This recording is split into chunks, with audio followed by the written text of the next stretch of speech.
వీధి కుక్కలు వేట కుక్కలవుతున్నాయి. పసివాళ్ల ప్రాణాలకు భరోసా లేకుండా పోతుంది. పంజా విస్తృతున్న గ్రామ సింహాలు కృష్ణా జిల్లాలో భయానక పరిస్థితిని సృష్టిస్తున్నాయి. కుక్కల నియంత్రణకు చర్యలు చేపట్టాల్సిన అధికారులు చూసి చూడనట్టు వ్యవహరిస్తున్నారు. ఇంత జరుగుతున్నా వీధి కుక్కల నియంత్రణ అనే సబ్జెక్ట్లో అధికారులు ఎందుకు అట్టర్ ఫ్లాప్ అవుతున్నట్టు? పసిపిల్లల చావు కేకలకు ఫుల్ స్టాప్ ఎక్కడా? అరిచే కుక్కలు కరవ్వు, కరిచే కుక్కలు అరవ్వు అంటారు. కానీ అరిచే కుక్కలు, కరిచే కుక్కలు కలిసి దండయాత్ర మొదలు పెడుతున్నాయి. ఉమ్మడి కృష్ణా జిల్లాలో వీధి కుక్కల దాడులు ఆందోళన కలిగిస్తున్నాయి.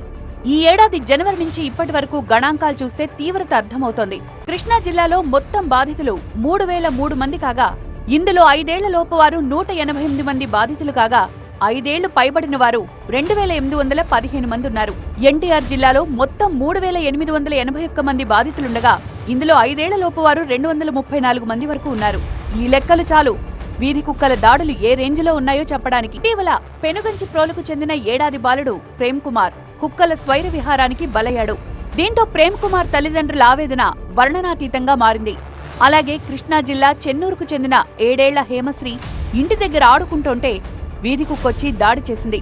ఇలా ప్రతిరోజు ఏదో ఒక చోట పిల్లలు వీటి బారిన పడుతున్నారు. గుంపులు గుంపులుగా సంచరిస్తూ పగలు రాత్రి తేడా లేకుండా దాడి చేస్తున్నాయి. వీధి కుక్కల నియంత్రణ నగర పట్టణాలతో పాటు గ్రామీణ ప్రాంతాల్లో కష్టంగా మారింది. జీవ వ్యర్థాలు, వృధా ఆహారం కాస్త ఎక్కువగా లభించే ప్రాంతాల్లో కుక్కల బెడద అధికంగా ఉంటుంది.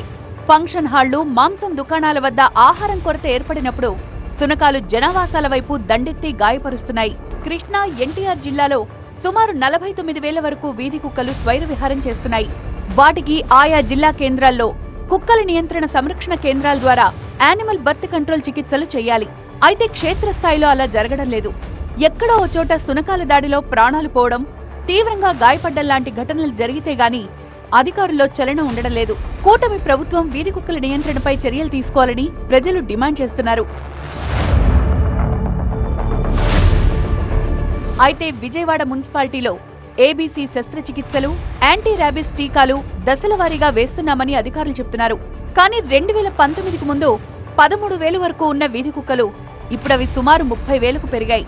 దశలవారీగా జరిగిన ఈ చికిత్సల్లో కొన్ని నెలల పాటు జరగకపోవడంతో అవి సంతానోత్పత్తిని పెంచుకుంటున్నాయి.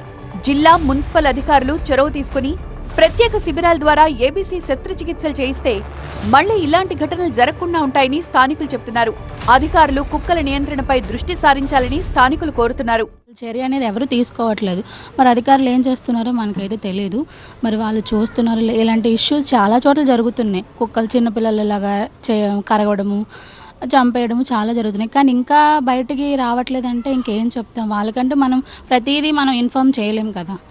అందుకని వాళ్ళే చూసుకొని చర్య తీసుకొని ఇలాంటి ఇంకా జరగకుండా కుక్కలన్నింటినీ తీసేసుకోవాలని మేము అనుకుంటున్నాం. నెలకు సుమారుగా 900కు పైబడి విజయవాడ జీజీహెచ్కు కేసులొస్తున్నాయి. బాధితులకు ఇంజెక్షన్లు వేస్తూ వైద్యులు ఉపశమనం కలిగిస్తున్నారు. ఈ సంవత్సరంలో అంటే ఈ జనవరి నుంచి మొదలు పెట్టుకుని ఇప్పటిదాకా దగ్గరగా 9,251 మంది పేషెంట్లు నమోదు చేయించుకుని వ్యాక్సిన్స్ వేయించుకున్నారు. అంతా కోర్స్ ప్రకారం వెంటనే స్టార్ట్ చేసి ఈరోజు 3వ రోజు, 7వ రోజు, 14వ రోజు ఒక లెక్క ఉంటుంది. దాని ప్రకారం 6 డేట్లలో రమ్మని చెప్తాం. ఆ రోజు ఈవెన్ ఆదివారాల సహా కూడా కంపల్సరీగా వేస్తాం అందరికి. సో అరిచే కుక్కలు, కరిచే కుక్కలు కాదు, ఇక్కడ చంపే కుక్కలు ఉన్నాయి. జాగ్రత్త. పిల్లలను కనిపెడుతూ ఉండండి.